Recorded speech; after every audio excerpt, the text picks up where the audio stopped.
Hi guys, welcome to Counterpoints. My name is Connor, and today we're going to be breaking down Angels of Death, Episode 3, Trail of Blood. If you want to watch the original, go to Warhammer TV and use a VPN if you're in a non-service country. This episode features some pretty good violence and revelations, and as always, I'll show you a majority of the episode and break down its most important components. This episode is brought to you by Mastermind Models and Miniatures and Liber Demonica. Mastermind Models and Minis is an excellent painting studio out of Huntsville, Alabama, who do stunning work. Just look at this Leviathan Redemptor kit bash they painted for me, and Liber Demonica provided some of the parts. Liber Demonica is an Estonian third-party bit studio who makes amazing pieces for Imperial forces and Xenos that just absolutely take your models to the next level. If you want to check out these products, check the links in the description below. This episode begins with, the surest way to win a battle is to attack before the enemy knows they're fighting. The surest way to lose is to not realize who your enemy is. Robert Gilliman, which is a Warhammer 40k ripoff of Sun Tzu, who says, "Know the enemy and know yourself. In 100 battles, you will never be in peril. When you are ignorant of the enemy, but know yourself, your chances of winning or losing are equal. If ignorant both of your enemy and of yourself, you are certain in every battle to be in peril." A good quote to keep in mind with this episode.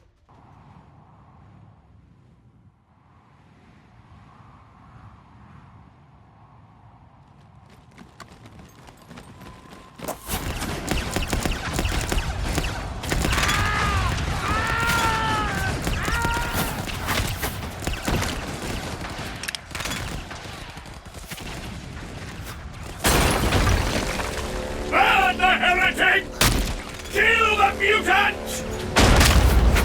Purge the unclean!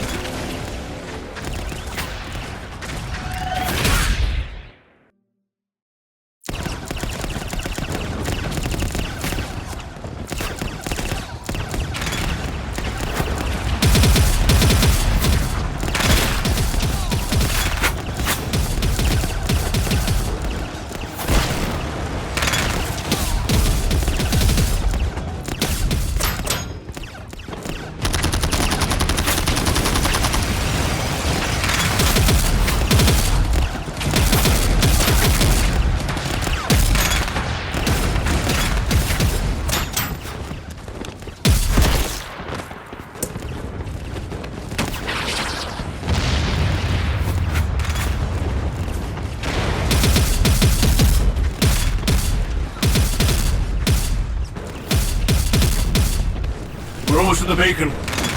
And still they come! The city is infested!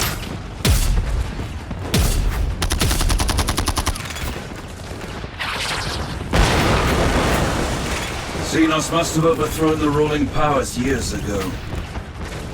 The Civil War! Those loyal to the throne failed. This place belongs to the cult.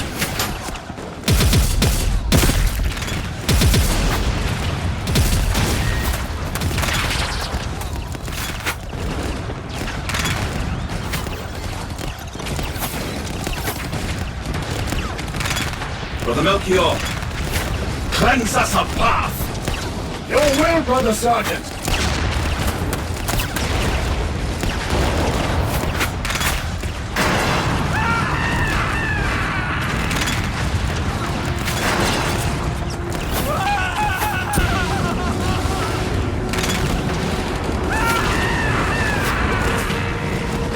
Advance! And these are the good guys. Chaplain Raphael's exaltations while he's purging Genestealer cult filth is the official policy of the Imperium. Burn the heretic, kill the mutant, purge the unclean.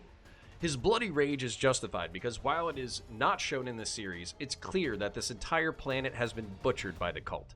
There's no tolerance of aberrant thought or physical form in the 41st millennium because aberrant thought leads to chaos and aberrant forms are signs of Xenos mutation. The Space Marines advance under heavy fire because their armor provides them mobile cover. Cover being something that can block or deflect incoming fire, and concealment being something that can hide you but won't stop incoming fire. An important distinction. And Chaos uses his visual scanners to target the rocket launcher team and to burn a path through the rebels. Since a rocket launcher is the only thing truly capable of killing these Marines, my personal tactic would have been to use the sniper to take out the rocket team and the flamer to clear the path, but all the same, the speed and ferocity of the Marines sees them through. In the Space Marine arsenal, the Stalker pattern bolt rifle is used as a sniper weapon, and the Flamer is used to scourge hordes. While it does relatively low damage to armored vehicles, the Flamer can reliably push past swarming enemy.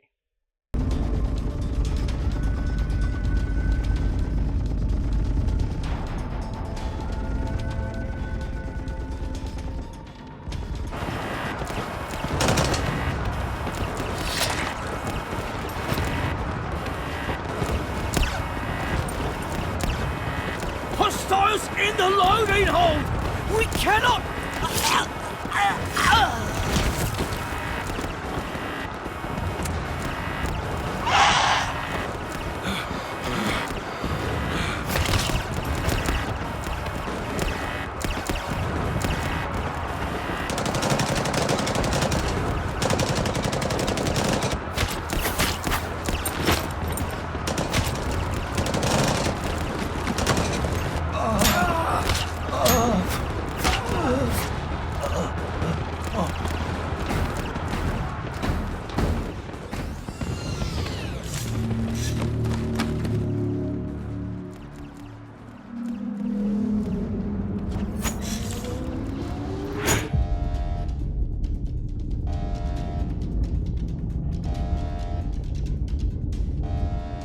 The docking limb release is non-responsive. The hostiles have almost reached the void shield plasma conduits. Our defenses around them need reinforcing. Irrelevant. Hold perimeter around the engineerium and weapon decks. They cannot fall. Aye, Mistress. They want to take this ship. We shall deny them. Open a Vox channel to Tech Marine Hadrail. Ah, Shipmistress Sulcan. I am preoccupied. I doubt it has escaped your attention that we have enemy on board. I had noticed, Lord.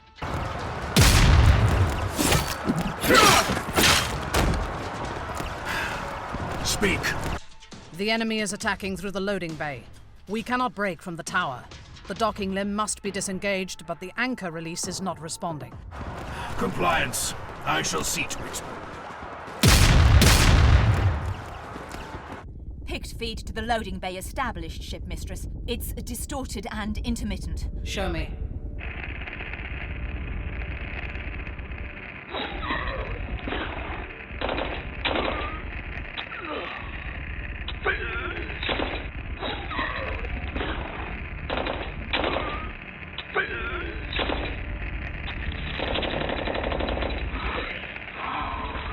Abominations. Shipmistress, more ships have broken with the flotilla and are closing on us at speed.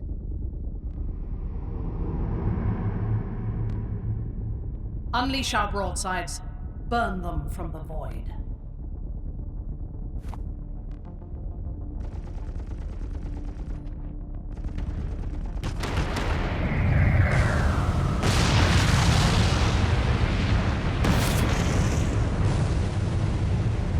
Ship kill, but we're unable to adjust the firing angle to target the rest. They're still closing.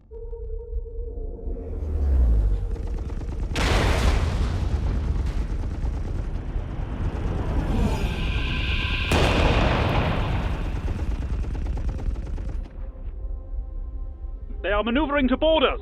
Ordnance, make ready to fire on the Prometheum hauler. At this range, we may be caught in the blast wash. And if there are any innocents in that flotilla... Who among us is truly innocent? Target that ship.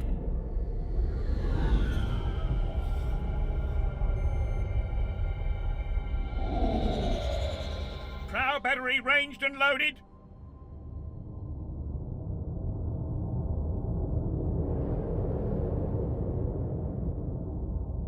Let fury be our voice. Fire!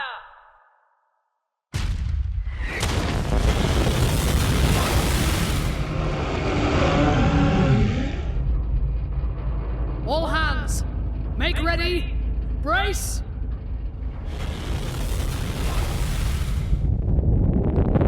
So, while the defensive batteries are able to hold off the swirling ships that are approaching to board, the Sword of Baal is still vulnerable due to it being locked to the docking limb.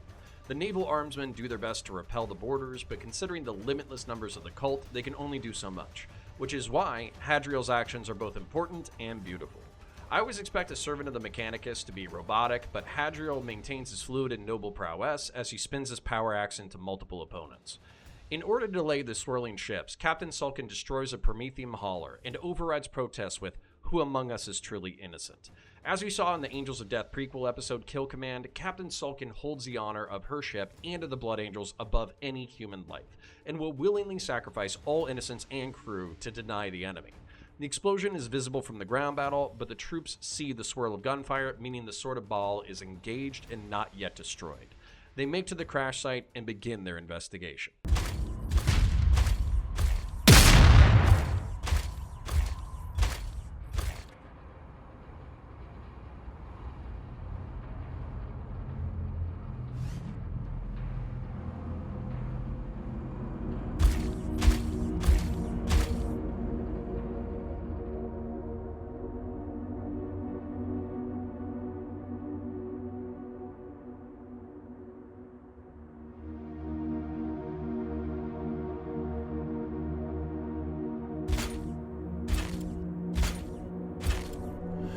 Multiple detonations, light and heavy arms fire.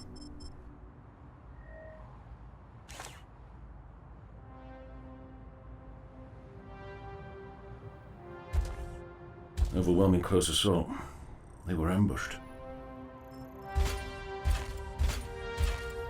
Secure the site. Kazarian, to me.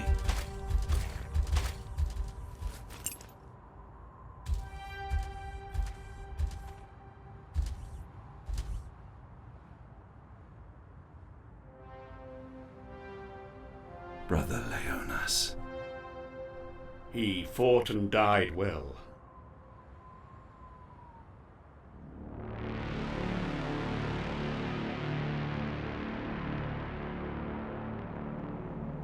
The signal that brought the captain to the surface. What was the source? Unknown, Brother Kazarian. But it was of the highest encryption and validity. It cut through the signal interference to reach us. Just like the captain's beacon. They bring us to their mouth a piece at a time.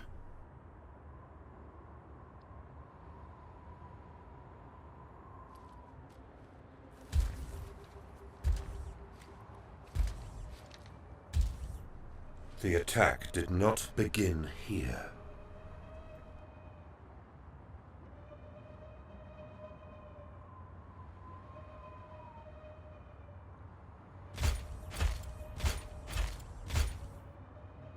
We will come back for your gene seed, brother. You will live on.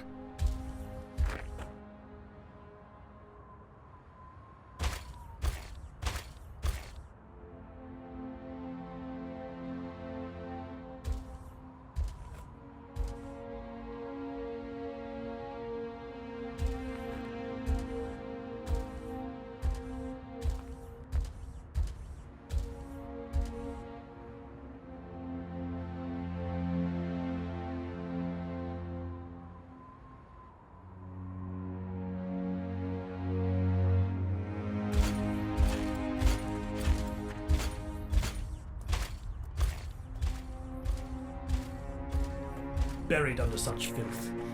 This is no end for an archangel. It is unworthy. These hybrid abominations will engage anything when they have the numbers to do so. They care nothing for the nobility of such warriors.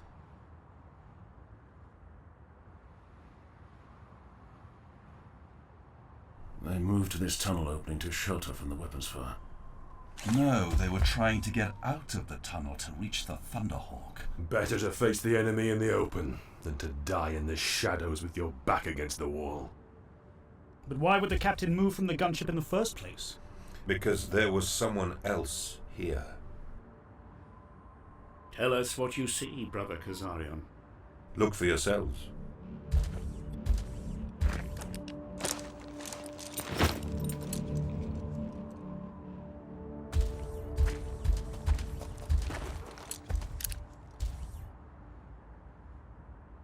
A lure. To pull them away from the Thunderhawk and to the killing ground. No.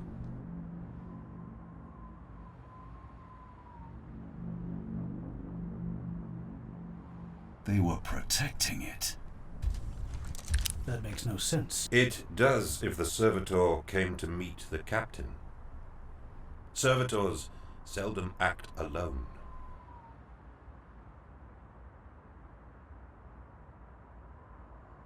The cult tried to prevent the meeting. Then what are they doing now? Watching.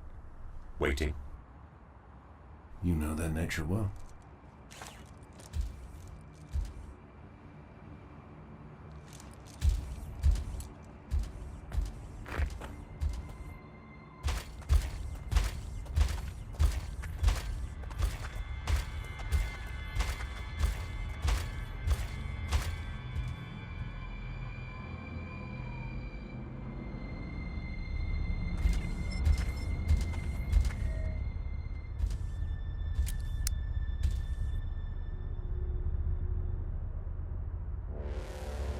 Gene stealers. Pure strain form.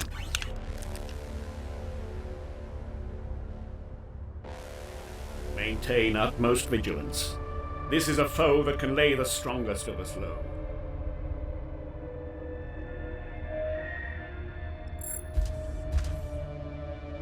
Orpheo's signal. The path continues. We shall bring light unto the dark, and burn it away with righteousness.